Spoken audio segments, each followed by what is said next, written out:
It is now 10:30 a.m.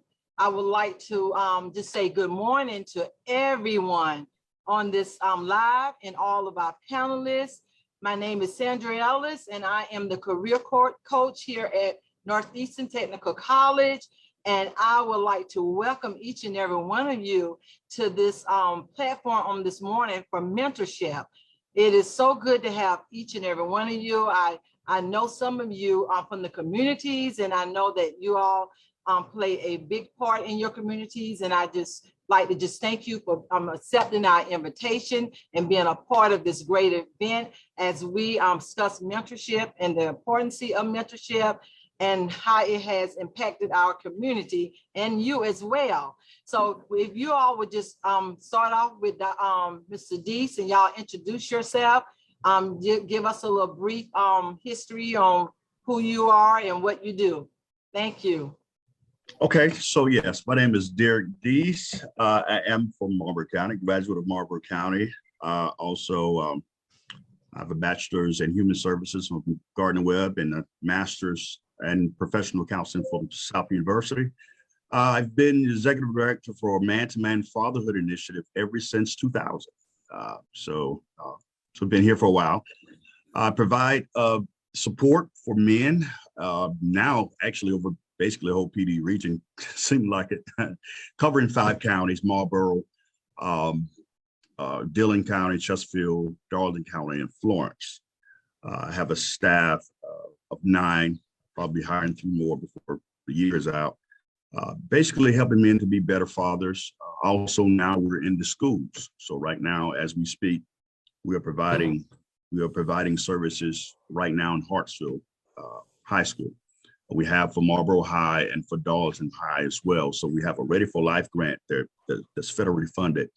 We're doing that. That's one of the things we've always been asked to do. You're serving men for years, but what about the young boys? So now we're doing that as well. Awesome. So that's in a nutshell what we do. I also pastor Solid Rock Holiness Church in Bennettsville as well. So that's sort of a nutshell of what we do. Thank you. Ms. Blair? Okay. Go ahead, Ms. Blair. Good morning. Good morning. Okay, I am Danny Blair.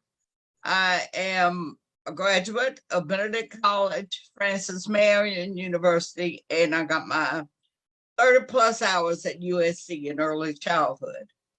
I've been a 4-year-old teacher, kindergarten teacher, biology teacher, principal, assistant principal, PET trainer. PET stands for Program for Effective Teaching. I've been a special programs coordinator after I retired, director of early childhood education, and I'm supposed to be retired. Presently, do I go into that now or not?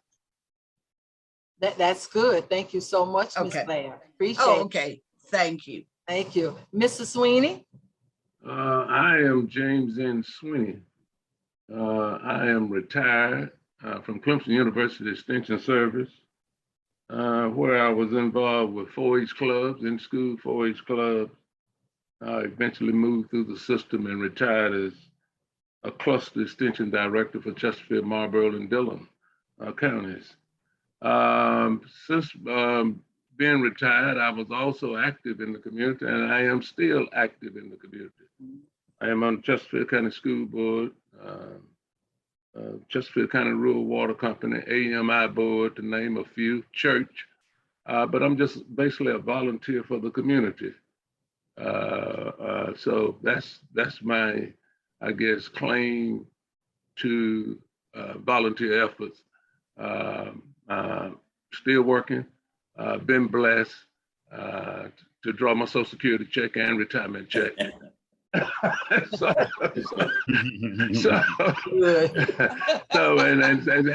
and still pretty active in the community by way of education, graduate of South Carolina State University and Appalachian State University.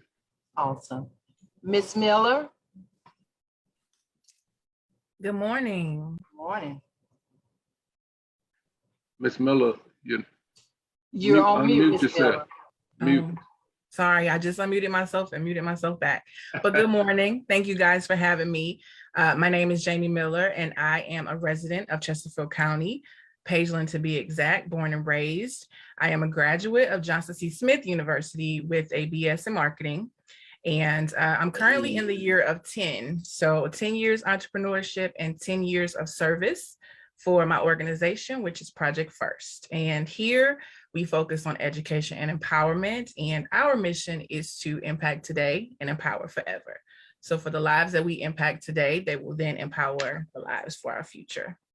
A lot of our work began just with giving back scholarship at my alma mater, high school, Central High School. And just recently, during the pandemic, we decided to pivot and create more programming for the young men and young ladies in the community. So now we actually have a few events and service projects that we are initiating. And my most favorite right now is the check-in, which is a male mentoring session to provide positivity, support, and personal development for the young guys in our community.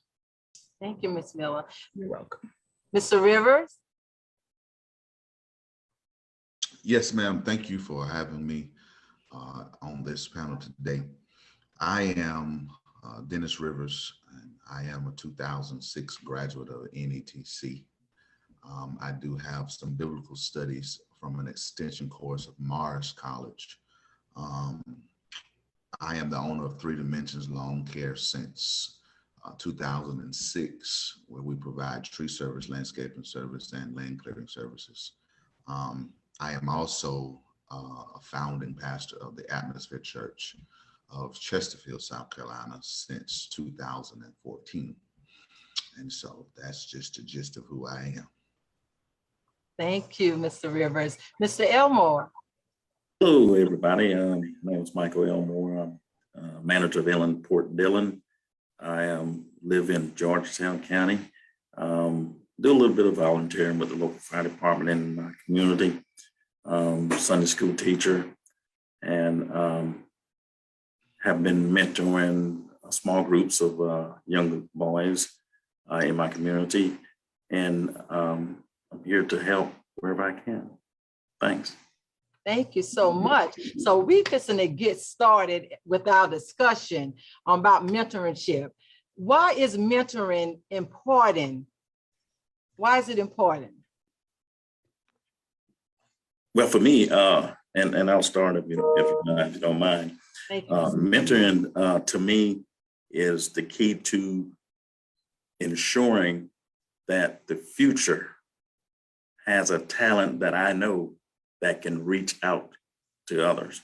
I think, and I do believe that our mentoring is mentoring for our future, because as we mentor now, at some point in time, the person that we mentor may be our leader. So we definitely want to install the right things, Yes. with the right heart and the right intentions to those that we mentor, and they can give it back and they can flourish throughout the whole world. That's my opinion and my take on that. Mr. Deese, why is mentoring is important to you? Well, I think about Proverbs 1:5. It said, a wise man will attain to wise counsel. Mhm. And so it's always good to be able to have someone to emulate, to learn from, receive guidance from, and basically receive support, because it keeps you from having to reinvent the wheel. When you have someone that represents what you want to become or what you want to achieve, then you align yourself with someone with that skill set, those values, that insight, because you may need mentoring in different parts of your life. It's not just, I just have this one person. You know, you're many faceted, you're many multi-dimensional. So you find people to fit different parts of your life, and you align yourself. There's a saying that goes, when the student is ready, the teacher will teach. So when you get yourself to the point where you stay humble and keep your ears open and keep your mind receptive, you'll be surprised where you can find mentorships. Now, and oftentimes you should always look for a mentor that knows more than you or has achieved more than you. That way you can aspire to go higher. And they don't have to look like you, they don't have to be like you. They just have to be able to add another dimension to who you are. So it's good to have someone that you can emulate, guidance, and also someone to actually to check you when they need to check you. Someone to tell you, hey, you're going the wrong direction, or you need to try this. So just someone to receive guidance from. And that is so true, Mr. Deese, because if we all know Booker T. Washington history, because our Black History program is sort of centered around Booker T. Washington and what all he brought as a leader, as he mentored other African Americans. We know that his mentor was named Samuel Chapman Armstrong, who did not look like him. So a person does not have to look like you in order for you to learn from that person. So we can have someone that knows more than we know to mentor us, and it can really help us to aspire to greater things. Miss Blair. Yes. Why is mentoring? Okay, mentoring to me is important for support and encouragement. I mentor a group called Embody. It stands for Empowering Males to Build Opportunities for Developing Independence. And that is through the sorority. And it's been in existence for over 20 years. My boys went through it. We've all are productively working. We haven't had any so far to go astray. We have several mentoring groups, men that help us. And that is the Men of Grace from the church. We have Alpha Phi Alpha Fraternity. We have Omega Psi Phi Fraternity. And we have Cicero Holdings. So all of those men provide that support along with us to encourage them to do the right thing with an emphasis on discipline and grades.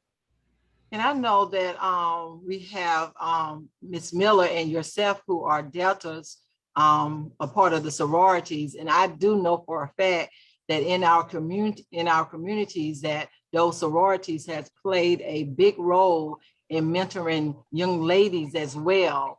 And I'm doing different things with them throughout the community. And it has had a great impact on the lives, because my daughters was a part of that mentorship. So it's an absolutely wonderful thing that you all do.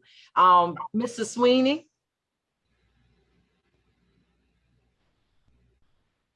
I look at mentoring, and I guess I'm kind of from the old school, because I look at life as we live our life. We actually are mentoring along anyway. Somebody is watching you, and they're kind of shaping their ideals and values behind what you'll do, especially if you're out front and doing some things. I do know that mentoring is sharing your skills and your knowledge to help someone else to get better. Mentoring, I look at this two ways.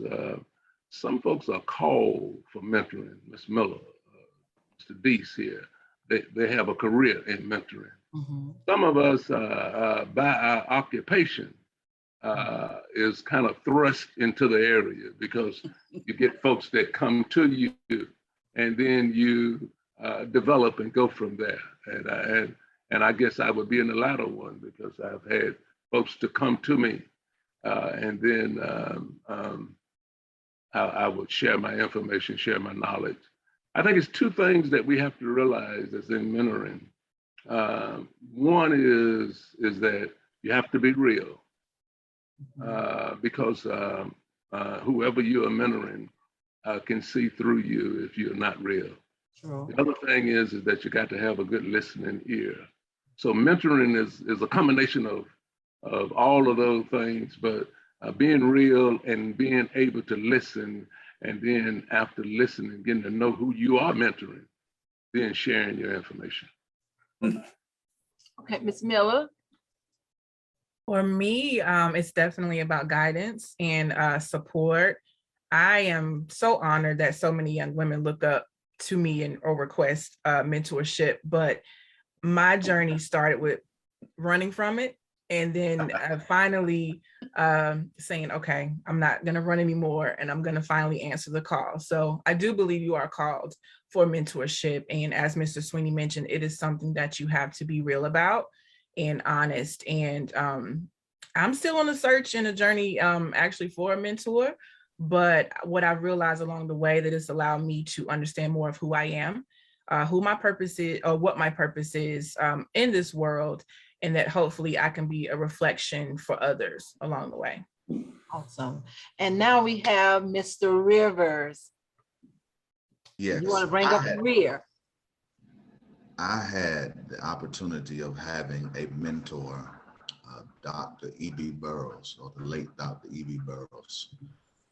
And he was a pastor.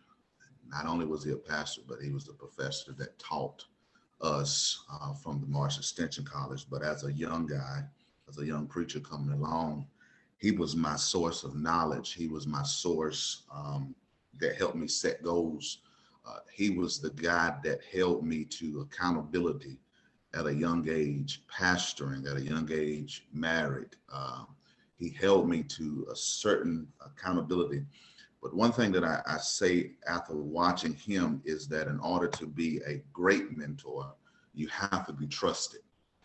And he was a person that I could trust the ugly with. I could share with him what I had going on. And he was not only trusted, but he was a good listener. He would hear me, he would make me talk all the way through what I had to say. And then he would be real with me whether I liked it or not. And you know, he had this thing, he don't call me by Dennis, he would call me Rivers. And he would say, now Rivers, you know such and such, or you know better than this, and you know, and he says, and not only that, he was a biblical man. And he said, listen, I'm not telling you what I know, I'm gonna tell you what the word says. This is how I want to mentor you. And I dare say that for most of us, you know, in our communities, mentorship started in the church. Right. You know, we was mentored a great deal by our ancestors, by our parents, by pastors, by church leaders at church, where they instilled in us certain values. I have this quote right here where it says, good principles aren't born, they are mentored. And that's where we started from, you know, even with getting higher education, them pushing us, you know, to go to school, pushing us, you know, good morals and all those different things that will help us to grow up and be the people that we are today. And I think Mr. Elmore alluded to that earlier in what he said. But back to our question, Booker T. Washington quoted, if you want to lift yourself up, lift up someone else. Whether you knew this quote or not, do you feel as though you can relate to how Booker T. Washington felt? Do you or have you inspired to lift others up throughout your life or your careers? I'd love to start with that. I believe our mission for Impact Today, Empower Forever, resonates with that exact quote, simply because the impact of those, and I can remember speaking to Mrs. Dorothy Arnold, who was a huge instrumental part of my life. She's also a late soror, and she was also a person of my church, community member, advocate for education. So for her to instill values in me and to take out time with me when I was younger for a Delta Jabberwock pageant, and just really her guidance is what impacted me to be able and want to, you know, work with more in the community. I felt like that was my give back and my ode to her. Awesome. So I do believe that lifting others is not about self, it's more about inspiration to where we can push those forward. Thank you, Ms. Miller. Mr. Deese? Yeah, I think when I hear that, I think about the law of reciprocation. You reap what you sow, you know, and I think that when you bless someone else or you mentor someone else, you're going to get that back.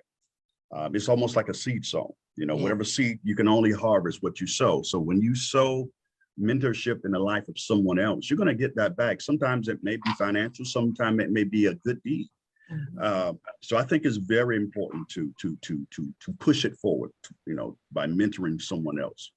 And I think you help the next generation. A lot of people talk about, you know, how bad things are going with the youth. We had to ask yourself, who did you sow into? Who did you mentor? Because we can only harvest what we planted. That is awesome. That is awesome. Miss Blair? Basically, when I think about this statement, I think about the dash between when I was born and when I'm going to die. And Well, hopefully people can see that I tried to do something to help young people. I'm all an advocate for children. Yes. So I'm always trying to promote and help children to reach their goals. So I'm thinking about the dash. Well, Miss Blair, I can certainly say that you've been an educator all your life because my girls went through when you was a principal at Long Junior Miller, and I know that you didn't play, but you stood for what was right. And you know, and I know I could come to you with whatever, and I know that you was gonna work it out, and I know you stood on behalf of the children. So yes, Right. you pushed them. All right, Mr. Sweeney, what do you think about that quote? Well, several things. First of all, it's establish a partnership. Establish a partnership between you and your fellow man, that whoever that person might be. And then just by our occupation and just by this paneling occupation means that we in this occupation to lift others up. And I agree with Mr. Deese. Whatever you sow, then the fruit that you get back is basically what you have sown. And the other part is the kind of rent that we pay. You know, sometimes I think we get away from what we're all about, but we should be about human development. So yes, I understand what Booker T. Washington is saying, is that when you lift others up, you lift yourself up. Life is determined on the work that you do. And so not to establish a name, but on the work that you do, and your work will speak for yourself because other people will speak about what you have done.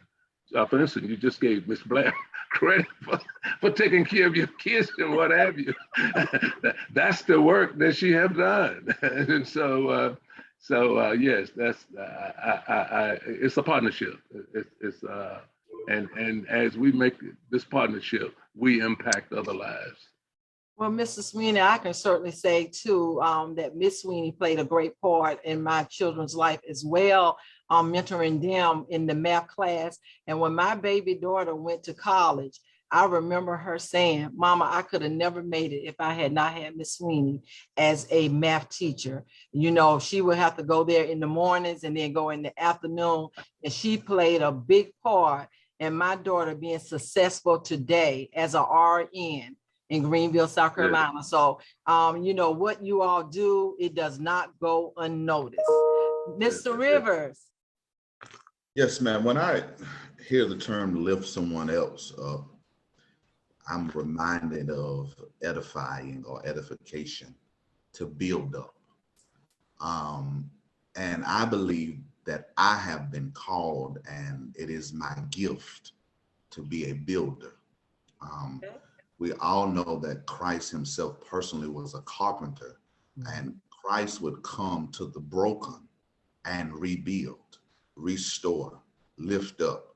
And that's what I believe that I'm called to do in ministry wise. So ministry flows over into the community. And I believe that I am to invest all of me into everyone that I can help build them and lift them from the place that they are. The late Dr. Miles Monroe said that when he died, I want to die empty. I don't want to die being full of what I know and not give it to somebody else. Oh, my. Awesome. Awesome. We got to release it. I need to say amen. Yeah, we got to release it. We got what God has given us. We got to release it and mentor others and help build up others. Come on, Mr. Elmore. I know you got something good for us. You know, what an illuminating statement. Oh, how great it is when someone comes and pick you up when you fall. Amen. See, so man thinketh, so is he. So when you're down, you expect to get someone's help to lift you up in any type of thing, love, spirit, in the heart, in finance, and whatever it is, how great it is. So that statement that he quoted is a very illuminating statement. But when you lift someone else up, we all know who pays for that. We know how we get graded on that. The man from above, right? So Right. to lift someone else up is actually lifting you up.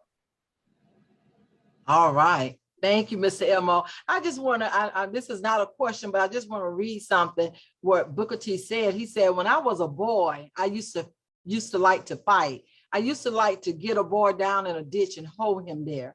But as I got older, I saw that I could not hold him down there without staying in the ditch myself. Amen. No nation can hold another down without staying down itself. And there was a great applause for this remark. So he said, I think I have learned that the best way to lift oneself up is to help someone else. And we all know that. I know that when I came here to work at Northeastern Technical College in the Writing Center, and as I help young, not so young students, or young students, as I helped them in the Writing Center and they went on to graduate or they passed a class, it was an awesome feeling to know that I was a part of helping them to be able to succeed. It makes you feel wonderful. And that's why I love my job, because, you know, we are helping students. We are helping them to achieve their dreams and their goals and their dreams, and it's wonderful. So we're going to move on to the next question. It says, did you seek to become a mentor, or did it happen by your career choice? And I know Mr. Swinney has already answered that. But Mr. Deese, what about you? Well, it was, I was pretty much born in it because of my dad. True. My dad was as someone alluded to earlier, I think Dennis Rivers alluded to about being a builder. My dad was a builder. He started off as a deacon at actually used to be called St. Luke before it became Word of Life. Pulled out, started his own church, Solid Rock, started from grassroots with one member. And so I observed that over the years of being able to stick to whatever you believe in. And because he had that stick to itness, he was stubborn. Whatever he thought should be, he stuck to it. And basically our church is here today because of him. So I took that and applied it to myself as a life skill. I remember actually watching him and watching his life. I started a sort of a mentorship at the church called Mighty Men of Valor. And my goal was to expose young men to men that had made it and were successful, to talk about their good, bad, and ugly and how they were able to make it. And from that, I end up, actually being thrust into MantoMan. How I actually end up at MantoMan, actually, I was doing that conference and I went to a barbershop, and a member put a flyer on the wall of what we were having.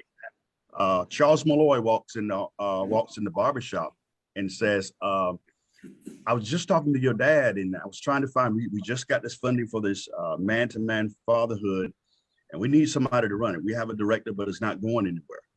My dad said, "You the man that we need to talk to." I said, "Okay." I said, "Well, there's my flyer right, right behind me." And so it started there. And so I started off with just me and the director. Months later, he was gone. And so it was basically thrust into it. So from there, been mentored by great people. Reverend Malloy played a role in that. Of course, my father, professor at Northeastern Tech, Ken Irby. He played a big role in me actually becoming an adjunct for Northeastern. I've done some adjunct work for Northeastern. There was a guy there by the name of Rick Mormon. He was very motivating. And so those people, and like I said, sometimes we can have a host of different people. Believe it or not, Pat Hennigan played a role in mentoring, because there was times I had to writing reports and grants. She basically showed me the fundamentals of that. So it's different people that played a role in me doing what I do now. So it was pretty much thrust, but as someone said earlier, but I believe it was a calling. So those things kind of still rest with me now, and I use those skills till today. And I think when it's a calling, it will be with you for life, as we could see with Mr. Swinney and Miss Blair, who has retired, and they are still in the community serving as mentors. So when it's a calling, it's with you always. Okay, Mr. Rivers. Well, I'm sitting here thinking that I have to be the baby in the bunch. You are. You are. So mine had to come by the calling that's on my life and occupational wise, because I do hire young men that are not able to get a job because of background sometimes. And, you know, we don't just do an extensive background check, but, you know, I'm a landscaper. We cut trees, and, you know, you don't have to have a degree to do that. And so I tell my guys all the time, you feel like you came to get a check. But, you know, you're going to get some leadership while you're here too. Yes. We're going to have some hard talk sometime. And sometimes they don't like me for that, because they feel like I'm younger than they are, and I'm always giving them some kind of encouragement and some kind of leadership, not just at work, but just in our personal life too. So y'all got to forgive me because I'm the baby in the bunch. Well, that's okay, Mr. Rivers, because I was thinking about you in that role, and I said, I know when they come to work for you, I know they are getting more than just work. They are getting some wisdom, some knowledge. You may be young, but the word of God says that whoever asks for wisdom, Right. He'll give you wisdom. So you can just be a baby, but you can get wisdom. So thank you for hiring those men as well. Thank you. Thank you so much. Miss Rivers. Miss Miller's. I'm sorry, Miss Miller. So as I mentioned earlier, I know that my journey started out as a call. Well, it was a calling for sure. Because I'll admit I ran from it for so many years, but I was grateful, and I am still grateful to have so many amazing women and men who planted seeds in my life.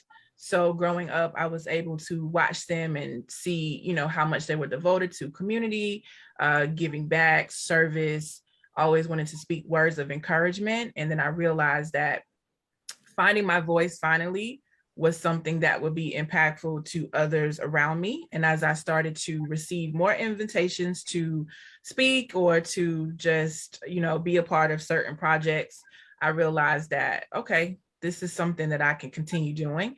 And I've been a huge advocate for what legacy is and what it will be when I'm no longer, you know, physically on this earth. So I take that with a high honor to even be considered a person of impact or mentorship or any of those things, because previously, before that, I just wanted to be a quiet little worker bee in the background, but God said, no, you have a calling over your life that you need to speak more on and about, and loud and proud. So this is why I'm even here today, because I just like to be quiet and just do the work. I believe the recognition will, you know, speak for itself. And I just like to be of impact to others. Thank you, Miss Miller. You sound like me, a worker bee, but wants to be behind the scenes. Yeah, no camera for me. I just like to be in the background. But sometimes we get pulled to the front, even though we holding back, we get pulled to the front because it's a higher purpose. It's a higher purpose. Thank you so much, Miss Miller. Mr. Elmore, did you answer that question?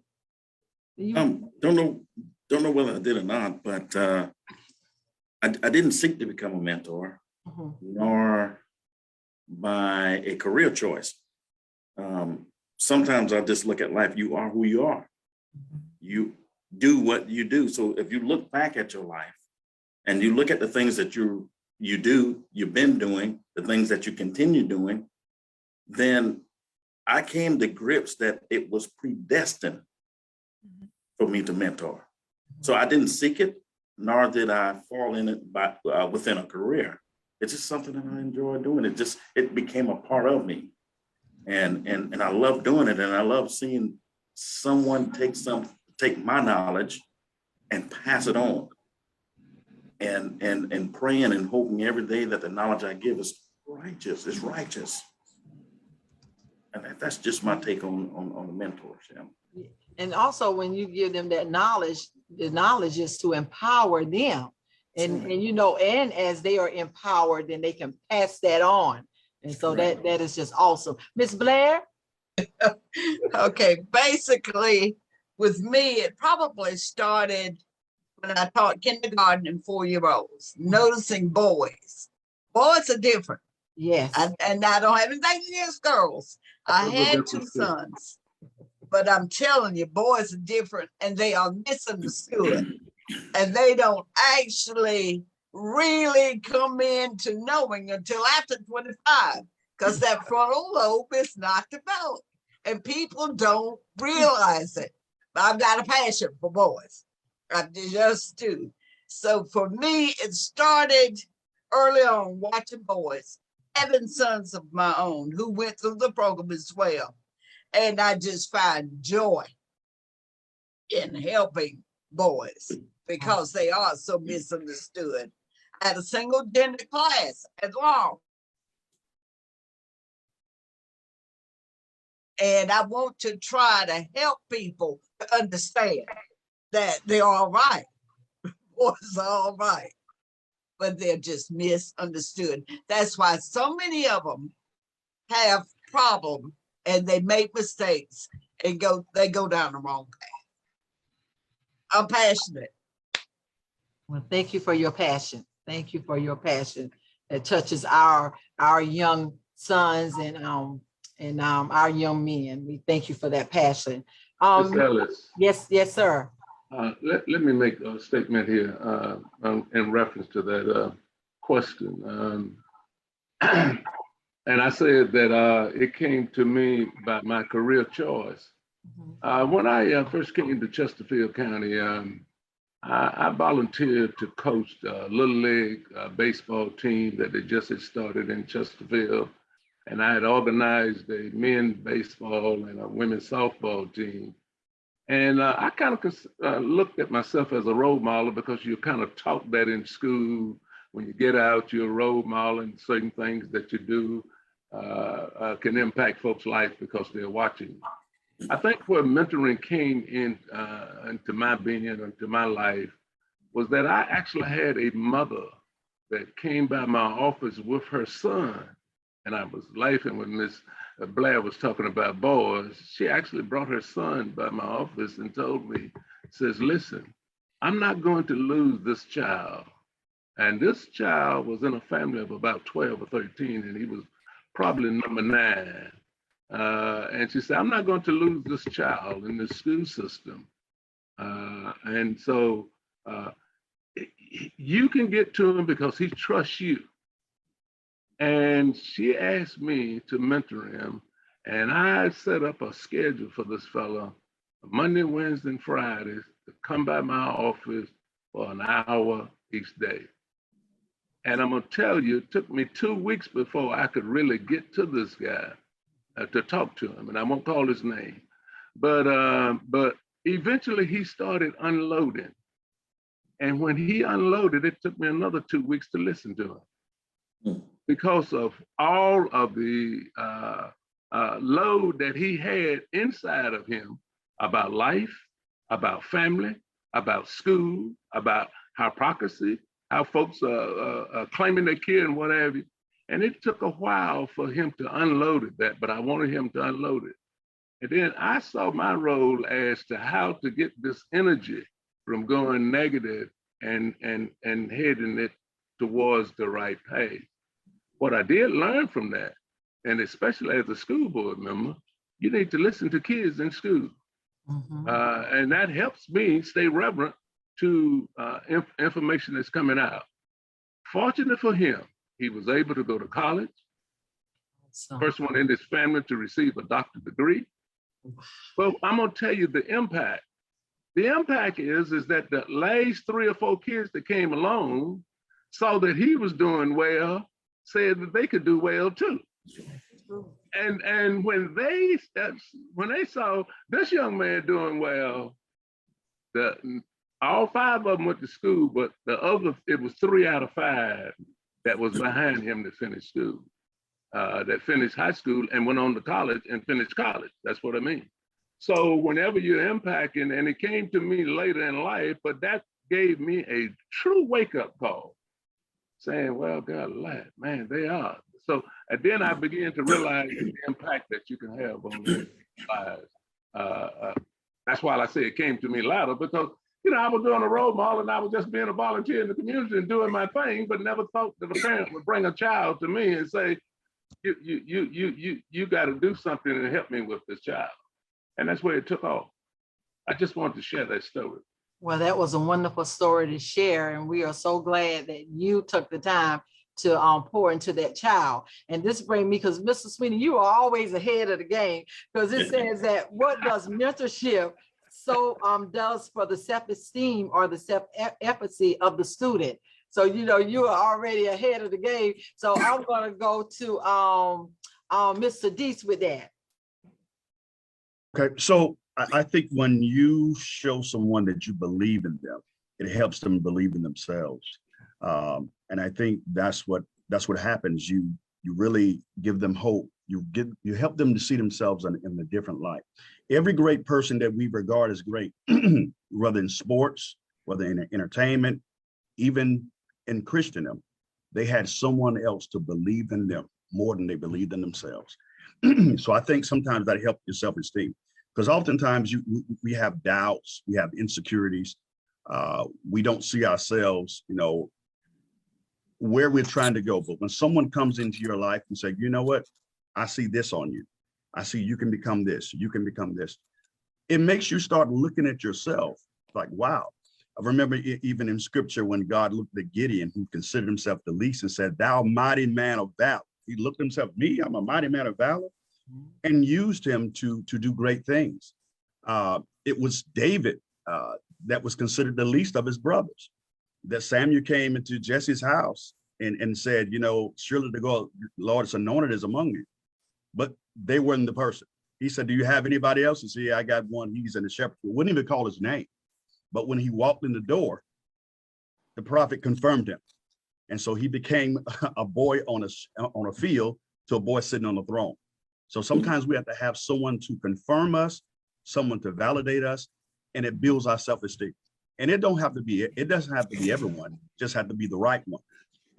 Everybody's not going to see something in you, but when that person that really sees something in you, they birthed in you something great. And so many great people were birthed by somebody else. Someone pushed them forward. Someone saw the greatness in them and decided that they would thrust them forward.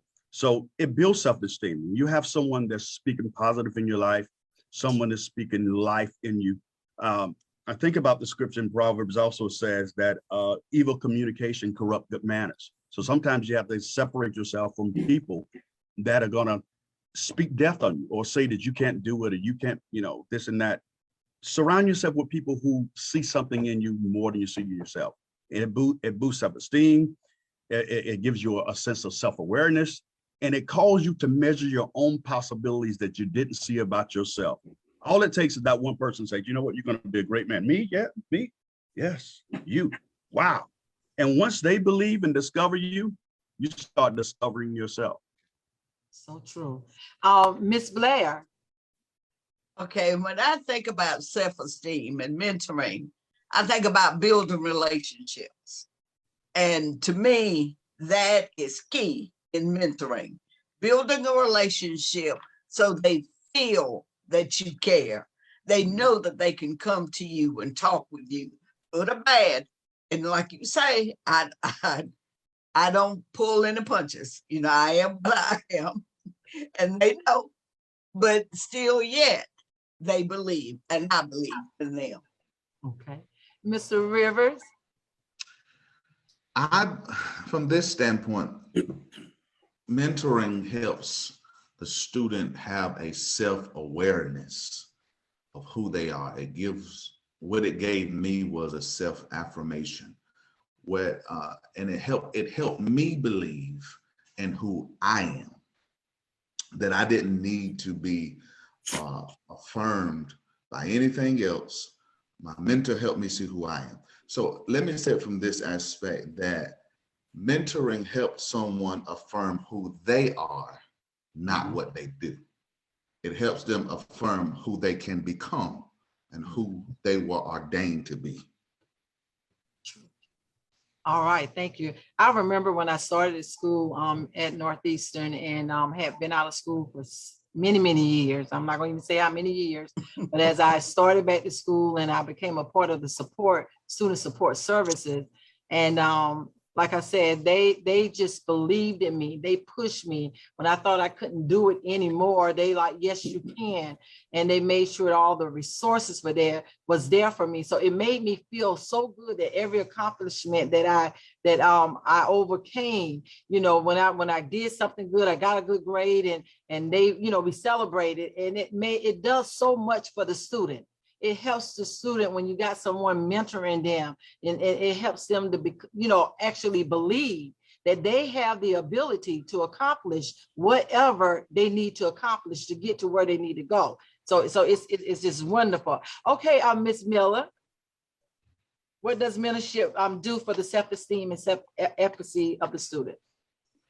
What I realized along the way is that even for myself, I want to see people that look like me. I want to see people who I can aspire to be. And I'm going to throw my millennial hat on and do a quote from the late, great Nipsey Hussle: "The highest human act is to inspire."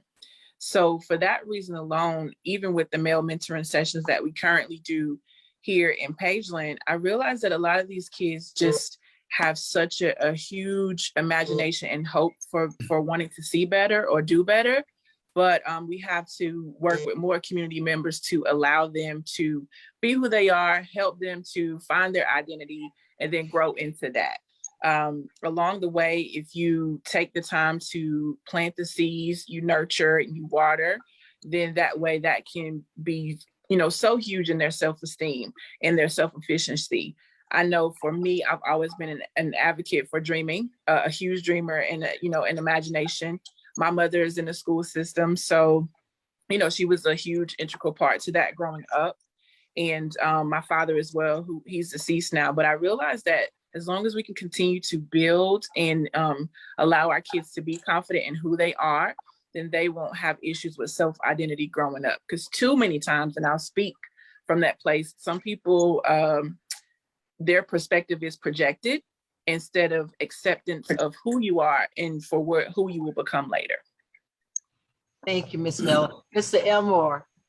Yes, ma'am. So I think it helps a student, number one, it either develop a foundation for their self-esteem or for themselves, or it actually stabilize the foundation that they already have. I think, we give them an opportunity for implementing their foundation. So I think in the long term, in the long run, it helps them to move on to the next step in life from wherever their goals are, whatever they have developed.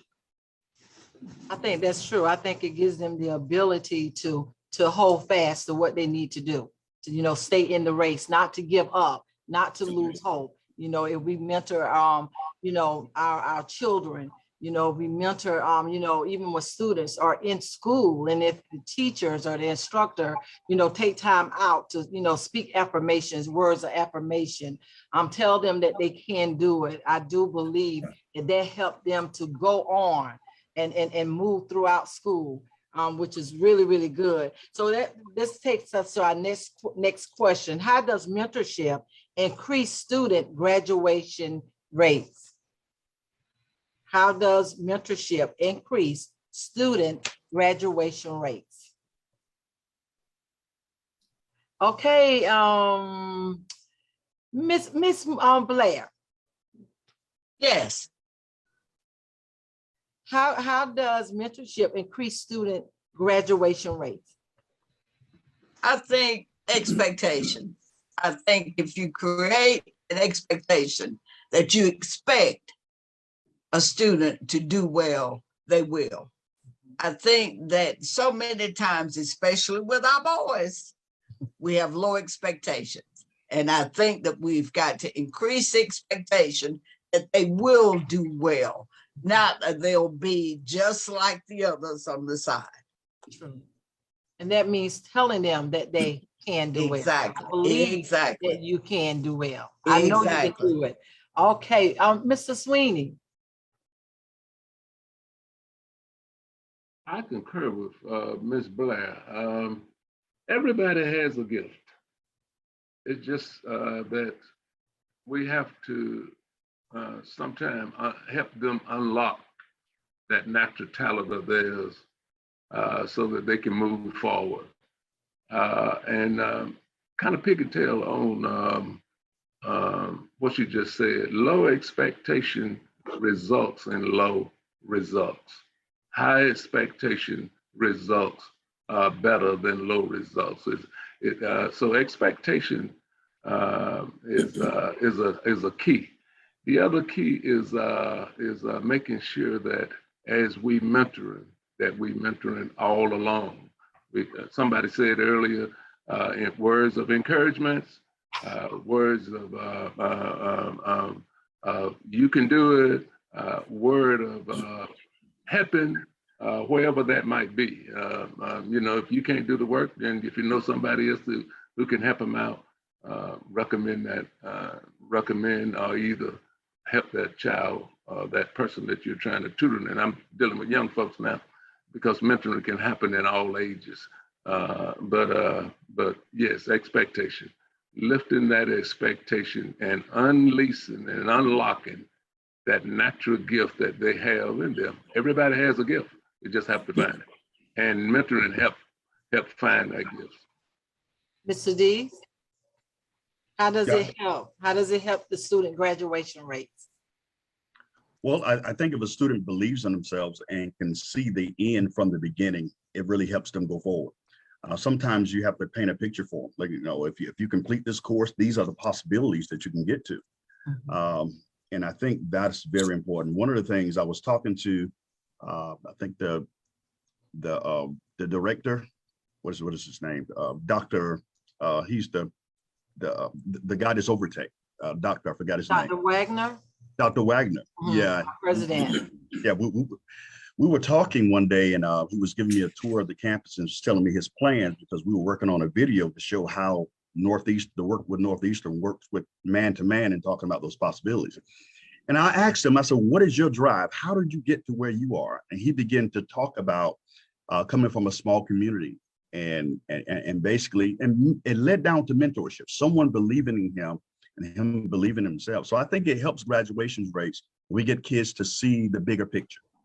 You may be struggling with this course now, but you're going to be running a business a couple of years from now.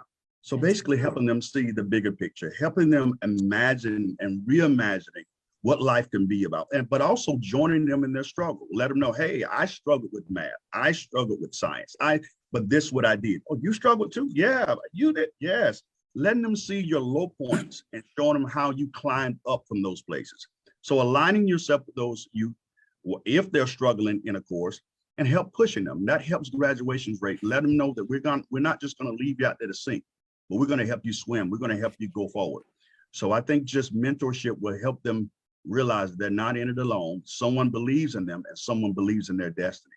And I was encouraged by Dr. Wagner basically just sharing where he came from and what drove him. And he said that even now, that's why he has a drive to want to see kids succeed and want to expand, change the course even in 2-year schools, increasing the possibilities and just kind of taking it to the next level. So I think when we without a vision, people perish. So sometimes you have to give these kids a vision, let them see beyond where they are. So true. That is so true, Mr. Deese. Mr. Elmore? Yeah, I must definitely have to embark on what Mr. Deese has just said. You just keep pushing them because hard work pays off no matter which way you see it. Hard work will always pay off. Mentoring doesn't come at ease. It comes with some adversity. It comes with you having to tell someone something sometimes that they really don't want to hear. So that's where trust comes in, and believing in not only them, but believing in yourself, so that you can tell them what they need to hear and not what they want to hear. So it's a calling. It's a calling. And we don't want to separate that from just someone helping someone along the way. Mentoring is basically giving that advice for them to move on and to continue watching them move on. So when the day of graduation comes, then everybody, the mentor, the mentee, all will see how that work has paid off. Yes. Train a child in the way it should go so that they will not depart. All right. All right. All right. Yes, we have to invest in our children. Mr. Rivers, I'm gonna leave Ms. Miller last. Mr. Rivers.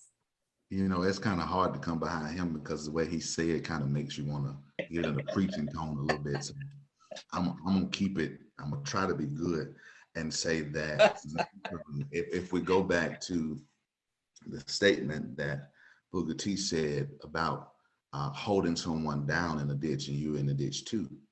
Well, being a mentor, it involves in becoming a team player and say, I'm gonna jump in the ditch, get on your team and help you out of the ditch. I'm going to take the high road and inspire you not to give up. I'm gonna take the high road and keep pushing you and show you where I'm not going to give up even when obstacles are hard for me. I got some struggles on my back, but I'm gonna jump in your struggle and push you to your victory. Because when you win, I win too. All right, awesome. Miss Miller. Yeah, so mentorship and student graduation, I think of representation, meaning that, you know, goal setting and that is achievable. A lot of times we see things that we want to obtain or achieve in life and we don't believe it's possible, but mentorship can help in that. Through the journey, many people give up along the way, but if you have that mentor who is dedicated and invested in your journey and wanting to see you be successful, then that's completely important to graduation rates and knowing that it's possible. Because again, we want to believe the inevitable and know that anything that we set our mind to, that we completely can obtain and it's possible. So I also wanted to mention in that is sometimes in environments in which we grow up, we don't, like I said, see a lot of people who you know, aspire to be. So we become those people, and knowing that with mentors, they can help us along the way. You just remember those, you know, small pockets of when I was down, and the humanity in that is knowing that I didn't give up. So continuing to run the race and knowing that you're not running the race alone is also a part of mentorship and allowing students to help achieve their goals in graduating. Yes, I just think that if we keep our hands on the students, or on the young people that we come into contact with, as we encourage them to know that they are able to do anything. I always told my children that you can do anything. And you know, mama, adopt, whatever you want to be, you can be it. And mommy will be right there to, you know, hold you up, right there to work, make sure that you're able to go to college. So I think, you know, if we, and they went to school and they graduated. So if we would just encourage as we mentor, because we mentor our own children, you know, it begins in the home. You know, start mentoring our children. So as we continue to mentor our children, as we continue to mentor those outside of the homes, children, young people, students that we come in contact, you know, when they say that, you know, I can't do it, you know, I want to stop, I want to give up, then we have to speak life in that situation. We have to, you know, encourage them. As I read Booker T. Washington's story about how, you know, he came from meager and a humble beginning, and he went on because he wanted so much, you know, to, you know how to read. He wanted so much, you know, to learn and get out in society and do all of these great things. And then as the man, I think his name was Chapman, became his mentor and then set him up to become, you know, over the Tuskegee Institute, you know, he wanted to inspire his people. He wanted to inspire his people how to go out and make a living. And, you know, and it was technical education and vocation that he was able to teach so many of them how to make a living so that they could survive and that they could also pour back into the economy. And that's what we want to do for our young people is make sure that they are productive, to make sure that they are able to provide for themselves and to pour back into the economy. And so I thank each and every one of you all for joining this great mentorship forum on today. We have had some great discussions, some great information, and I hope that all who see it, whether they be young, whether they be students, whether they be elderly or whoever, inspires them to go back and do some great things. Because if I could go back to school in my 40s, amen, if I could go back to school in my 40s and move from Northeastern all the way to getting a master's degree, and I'm telling you, anybody can do it. Anybody can do it. And so I just have a great belief that whoever we touch, that we mentor them, that we inspire them, and we help them to become the best that they can be. So thank each and every one of you. Thank you, Mr. Deese. Thank you, Mr. Swinney. Thank you, Mr. Rivers. Thank you, Miss Jamie. Thank you, Mr. Elmore. Thank you, Miss Blair, for all of you all being a part of this great mentorship forum. And I look forward to us doing this conversation again. Thank you. For the invite. Thank all Thank of you you. for having us. All right. Thank you. Y'all have a great rest of the day. And Northeastern Technical College, thank you as well. All right. Take care, folks. Bye-bye. Bye-bye. Take care. Bye-bye. Thank you. Thank you.